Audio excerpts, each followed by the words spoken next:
जम्मू कश्मीर में रामबन में सैलाब से तबाही के बाद रेस्क्यू ऑपरेशन बदस्तूर जारी है। आज भी बारिश का अलर्ट है, इसलिए सभी स्कूल कॉलेजेस बंद रखने के आदेश जारी किए गए हैं। अब तक 100 लोगों को रेस्क्यू किया गया है। तबाही में 250 से ज्यादा घरों को नुकसान पहुंचा है, जबकि कई गाड़ियां मलबे में दबी हैं। अभी तक 2 बच्चों समेत 3 लोगों की मौत की पुष्टि हुई है। इसी बीच जम्मू को श्रीनगर से जोड़ने वाले नेशनल हाईवे पर गाड़ियों की लंबी कतार लग गई है। सड़क से मलबा हटाने का चूंकि काम चल रहा है और बारिश भी इस दौरान मुसीबत बढ़ा रही है। मलबे में अभी भी काम जारी है, जिंदगियों की तलाश की जा रही है। आर्मी, एनडीआरएफ, एसडीआरएफ के साथ ही क्यूआरटी की टीमें भी रेस्क्यू कार्य में जुटी हुई हैं। रामबन की तस्वीरें आप देख रहे हैं। फ्लैश फ्लड के बाद किस तरह के वहां हालात हैं, वो ये तस्वीरें बताने के लिए काफ़ी हैं। गाड़ियां फंस गई हैं, मलबे में दबी हुई हैं। इसके अलावा जो नेशनल हाईवे है श्रीनगर को जोड़ता हुआ, वो हाईवे पूरी तरह से बाधित है, क्योंकि जब तक ये रास्ता क्लियर नहीं हो जाता तब तक उस हाईवे को खोला नहीं जा सकता है। और यही कारण है कि एनडीआरएफ, एसडीआरएफ के अलावा क्यूआरटी की टीमें मौके पर रेस्क्यू कार्य में जुटी हुई हैं। ये 2 तस्वीरें आपके सामने। पहली तस्वीर रामबन की उस जगह की जहां फ्लैश फ्लड के बाद तबाही का मंजर कुछ इस कदर है कि लोग सहमे हुए हैं, डरे हुए हैं, घबराए हुए हैं। और देखिए किस तरह एक लकड़ी के पुल के सहारे रास्ता पार करने को मजबूर हैं। उसके नीचे भी मलबे का पानी बहता हुआ आपको नजर आ रहा होगा। ये उस वक्त की तस्वीर जब फ्लैश फ्लड रामबन में आई थी, जो कैमरे में रिकॉर्ड हो गई।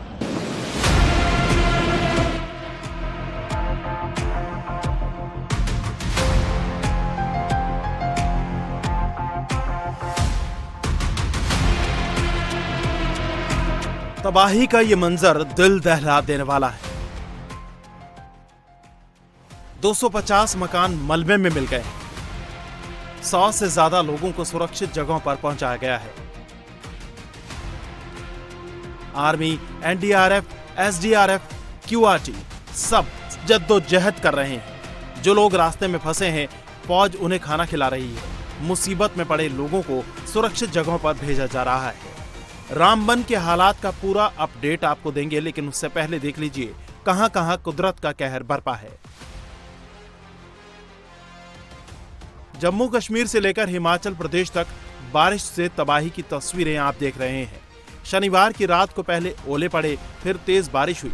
उसके बाद शुरू हुआ तबाही का खेल। कहीं सैलाब सब कुछ बहा ले गया, तो कहीं जमीन खिसकने लगी। चंबा के चौराहा में बादल फटने से इतना मलबा आया कि चंबा को तीसा से जोड़ने वाली सड़क ही बंद हो गई। लेकिन सबसे खराब हालत रामबन की है। रामबन में जहां एक तरफ मलबे में जिंदगी की तलाश हो रही है, वहीं नेशनल हाईवे 44 पर फंसे लोगों की मुसीबत बढ़ती जा रही है। बारिश की वजह से रेस्क्यू के काम में भी दिक्कत आई और रास्ते में फंसे हुए लोगों के लिए मुसीबत बढ़ गई है। यार वो सारा आ गया, ये सारा आ जाएगा।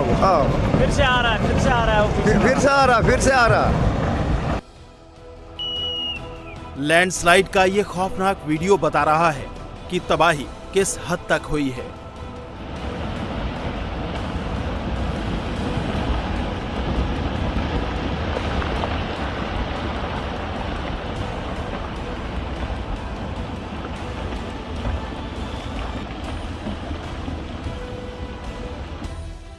रामबन में बारिश के साथ साथ बादल फटा और लैंडस्लाइड से भारी तबाही मच गई। आधी रात को जब लोग सो रहे थे, बाहर से चुपके से सैलाब आया और सब कुछ तहस नहस कर गया। कहीं हाईवे बस गया है, तो कहीं गाड़ियां मलबे में धंस गई हैं, कहीं सैलाब में घर बह गए हैं। धर्मकुंड गांव में 40 घर जमींदोज हो गए हैं। सेरीबांगा में 10 साल का साकिब, 12 साल का आकिब और 65 साल के उनके पड़ोसी मुन्नी राम की मौत हो चुकी है। गाड़ियां पूरी तरह से मलबे में धंस गई हैं। गाड़ी का सिर्फ ऊपरी हिस्सा दिखाई दे रहा है। 15 फीट ऊंचे ट्रक को भी मलबे ने अपनी आगोश में ले लिया। अगर ड्राइवर का केबिन भी मलबे में धंस गया होता, तो फिर पता ही नहीं चलता कि यहाँ कोई ट्रक भी मौजूद था। ये दुकान अब पूरी तरह से बर्बाद हो चुकी है। घरों में मलबे ने कब्जा जमा लिया है। आधी रात को जब सैलाब आया, तो पेट्रोल पंप पर खड़े तेल के टैंकर कीचड़ में फंस गए। ड्राइवर को अपनी जान बचाने के लिए टैंकर छोड़कर भागना पड़ा। पहिए अभी भी कीचड़ और सैलाब में फंसे हुए हैं। गाड़ियां मलबे में धंसी हैं और पानी की रफ्तार तेज है। मलबे में फंसी गाड़ियों के इंडिकेटर चल रहे हैं। रामबन के उस्मानिया होटल के पास सैलाब ने पीछे से अटैक किया। होटल के चारों तरफ पत्थर और मलबे का ढेर है। रात के समय यहाँ कई टूरिस्ट मौजूद थे, उनकी गाड़ियां मौजूद थी जो अब इस मलबे में समा गई हैं। होटल के ग्राउंड फ्लोर में लाल और सफेद रंग की कार एक दूसरे पर चढ़ गई, जबकि उसके ठीक सामने एक सफेद रंग की तीसरी कार मलबे में धंस गई। मैं रात को मतलब फ्लड वगैरह आया, पानी वगैरह आया बहुत ज्यादा, उससे ये होगा कि 20 बंदे रुके हुए थे, 8 कमरे लगे थे, गाड़ियां वगैरह लगी थी बाहर कस्टमर की, वो सारी मलबे के नीचे आ गई हैं। बाकी होटल का भी काफी सारा बहुत ज्यादा नुकसान हो गया है। तो अचानक से ही हो गया, पता ही नहीं चला कुछ, अचानक फौरन से फ्लड आ गया, ऊपर से एकदम ऐसे आता है कुछ ऐसे ही आ गया बस। और ये पहली बार आपने रामबन में देखा इस तरह से? मैंने पहली बार ही देखा जी, यहाँ होटल 5 साल हो गया, होटल को पहली बार ही देखा जी। तो जब ये फ्लड आया उसमें जो टूरिस्ट थे उनको कैसे आपने यहाँ से उनको निकाला? बस एकदम उठ के सबसे पहले उनके कमरे खड़काए, सबको उठाया, उनको उठा के फिर अपने लड़के भी जितने थे स्टाफ था सबको उठाया, इनको उठा के फिर सब ने पूरी हिम्मत करके इनके सबको निकाला बाहर। कुछ रह गए थे कमरों में, 2-4 बंदे कुछ रह गए थे, फिर लड़के फिर आगे बाकी वालों को आगे पहुंचा के फिर वापस आए, फिर उनको निकाला, फिर उनको लेके गए उधर आगे, वो पुलिस का नाका है उधर लेके। सबसे ज्यादा तबाही रामबन के शान पैलेस सुनारी वार्ड नंबर 2 में हुई है। सैलाब के साथ एक साथ कई टन मलबा आया तो चीख पुकार मच गई, गाड़ियां मलबे में दब गई, पूरा प्रशासनिक अमला रेस्क्यू में लगा है। रविवार रात तक 100 लोगों को बचा लिया गया है।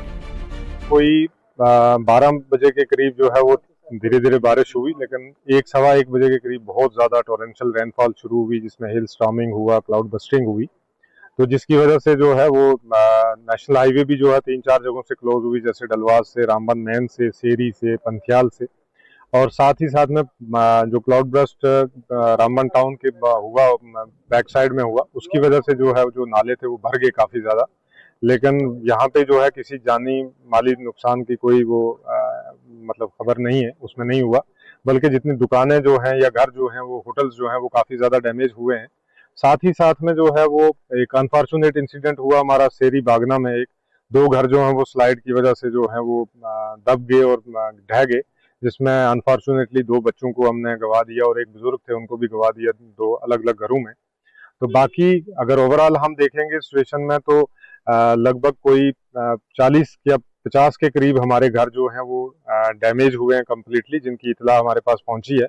बाकी हमारा कंट्रोल रूम जो है वो अलग अलग इलाकों से मौसूल जो है वो कर रहा है, लेकिन एक रफ एस्टीमेट के हिसाब से लगभग 200-250 घर जो हैं ऐसे जो पार्शली डैमेज हुए या किसी न किसी तरीके से डैमेज हुए, और जिसमें ज्यादा जो डैमेज हुआ वो हमारा रामबन टाउन के अंदर हुआ है, जिसमें कमर्शियल हमारे जो स्ट्रक्चर हैं उनको भी बहुत ज्यादा हैवी डैमेज हुए हैं, और कुछ घरों को भी डैमेज हुआ है, जैसे हॉस्पिटल के कुछ एरिया में भी पानी आया है। दिक्कत इसलिए बढ़ गई है क्योंकि श्रीनगर जम्मू नेशनल हाईवे पूरी तरह से ब्लॉक हो चुका है। लैंडस्लाइड से सड़कें टूट गई हैं, पत्थर सड़कों पर आ गए हैं, हाईवे पर गाड़ियों का चलना मुश्किल नजर आ रहा है। सैकड़ों गाड़ियां हाईवे पर फंसी हैं। अपील की जा रही है कि जब तक मौसम साफ ना हो, लोग घरों से ना निकलें, हाईवे पर सफर ना करें। देखिए, हमने सभी पुलिस स्टेशन को सतर्क कर दिया गया है। मैन नुकसान जो है रामबन के अंदर हुआ है, जिसमें कुछ कमर्शियल और कुछ रेजिडेंशियल हाउसेस को नुकसान पहुंचा है, और उसके अलावा नेशनल हाईवे यहाँ पे ब्लॉक हुआ है। उसके अलावा धर्मकुंड के इलाके में भी पुलिस ने तकरीबन 100 लोगों को रेस्क्यू किया है और उनको पहले सेफर लोकेशन पे पहुंचाया था, हॉस्पिटल में कुछों को भेजा था और अपने स्कूलों में उनको भर्ती किया था, लेकिन अभी वो अपने रिश्तेदारों के घर चले गए हैं। तो उसके अलावा बनिहाल में भी एक हमारी पुलिस ने कुछ रेस्क्यू ऑपरेशन किए थे, जिसमें एक फैमिली बीच में फंसी थी, उसको रेस्क्यू किया गया। उसके अलावा 3 डेथ्स जो हमारी बागना विलेज में अनफॉर्चुनेट 3 डेथ हुई हैं, जो मकान के दब जाने से हुई हैं, 2 अलग अलग इंसिडेंट से। उसके अलावा नेशनल हाईवे के ऊपर भी हमारा रेस्क्यू ऑपरेशन अभी चल रहा है। ये देखा जा रहा है कि कहाँ कहाँ पे नुकसान हो और किस टाइप से कार्रवाई करनी है। हमारी पुलिस जो है पूरी रात से रेस्क्यू ऑपरेशन में लगी हुई है और पूरी तरह से सतर्क है और कोई भी स्थिति आए उसको मजबूती से निपटने के लिए तैयार। जम्मू कश्मीर के डिप्टी सीएम सुरिंदर चौधरी रामबन में घटनास्थल पर पहुंचे और तबाही का मंजर देखा। सीएम उमर अब्दुल्ला को अपडेट दिया गया, लोगों को भरोसा दिलाया।